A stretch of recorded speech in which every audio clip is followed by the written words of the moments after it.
पराये पुरुष से लगा, मेरा गोरा रंग, बोलती आंखें, कंधों तक बलखाते बाल, चौड़ी छाती, पतली कमर और चिकनी सुडौल जांघें सभी को लुभाती थी। पुरुष मेरे सौंदर्य को देखकर कहते, यह लड़की तो किसी रसगुल्ले से कम मुलायम और रसदार नहीं है, इसे देखने मात्र से ही जन्नत की सैर हो जाती है। मैं सुंदर थी, मेरी देह यष्टि आकर्षक थी। मैं पुरुषों के मुंह से ऐसे शब्द सुनते ही नारी स्वभाव वश खिल जाती और मुझे अपनी खूबसूरती का बरबस ही आभास होने लगता।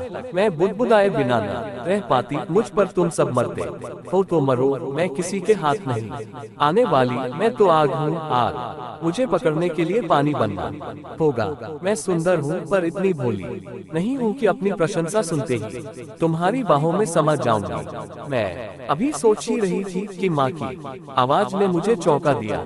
मैं जैसे सोते से जाग उठी। माँ मेरे सामने खड़ी मुस्कुरा रही थी। मेरी माँ मुझसे कहीं अधिक खूबसूरत थी। वह एक प्रौढ़ महिला थी, लेकिन देखने में 21-22 की ही लगती थी। वह अपने सौंदर्य और स्वास्थ्य के प्रति हरदम सजग रहती थी। वह अपने मुंह से कुछ कहती तो नहीं थी, किंतु उसके मन के भाव से अक्सर कि मुझे लगता कि वह वेदांत अंकल को पसंद करती है और पापा उसके अनुकूल नहीं है। वेदांत अंकल कहाँ से आते थे और मम्मी से उनका संबंध कब से था, इससे मेरा कोई मतलब नहीं था। इतने में मम्मी चहकती हुई बोली, बेटी तुम आज स्कूल नहीं गई, आज तो छुट्टी है। मैंने यह कहकर मम्मी की ओर देखा। आज उसने गुलाबी साड़ी बांध रखी थी। मम्मी पर गुलाबी कपड़े बहुत ही खिलते थे। उसका रूप उनमें और अधिक दमक उठता था। मुझे जहाँ तक मालूम था, मम्मी सजती संवरती तभी थी जब वेदांत अंकल घर पर होते थे या आने वाले होते थे।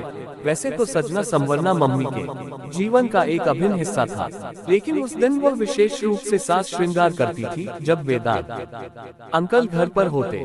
मैं अचानक ही बोल पड़ी, तो वेदांत अंकल आज आने वाले हैं। मेरी समझ में यह नहीं आ रहा कि मम्मी पापा के लिए क्यों नहीं सजती संवरती है। शायद माँ के सपनों के राजकुमार पापा नहीं है, वेदांत अंकल ही है।